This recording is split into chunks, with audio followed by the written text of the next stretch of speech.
I want to turn to the Republican primary for the Erie County Legislature 10th District seat. Incumbent Jim Malchevsky is going up against Lindsay Braddock-Larigo for the seat, which includes the towns of West Seneca, Elma, Aurora, Wales, Marilla, Colden, and Holland. As we see here, very tight race here. We may not know the actual winner until tomorrow. Lindsay Larigo has 51% to James Malchevsky's 49%. Can't really get any closer than that. It's about, what, 25 or 30 votes right now. Your thoughts on that race, Carl?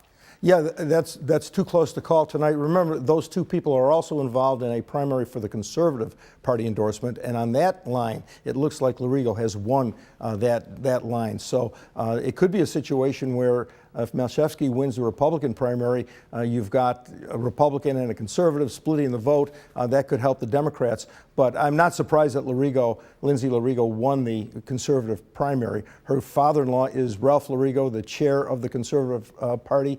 It would have been a huge embarrassment to his leadership if he had not been able to deliver his party's endorsement to his own daughter-in-law, and he certainly made sure that didn't happen and delivered that vote to her tonight. So she's definitely on the Conservative line. We'll have to wait a day or so to find out what happens on that Republican line. But that was a very, very hot race going all the way back to the day that Malchevsky was appointed over Larigo in the county legislature.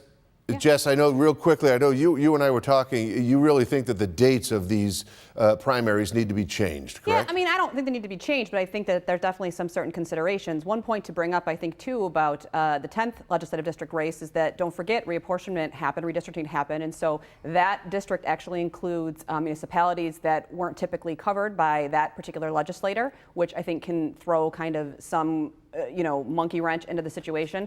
And I also think that, when you're talking about conservative versus Republicans, you have a minor party that really spent a lot of money and a lot of force in that election. And obviously there they had a lot of weight to throw around. But when you look at the conservative primary in like the city of Tonawanda per se, you saw the opposite happen. So, I think that these low turnout primaries just are always kind of a crapshoot, but certainly interesting. All right, thank you, Carl. And Jess, we're going to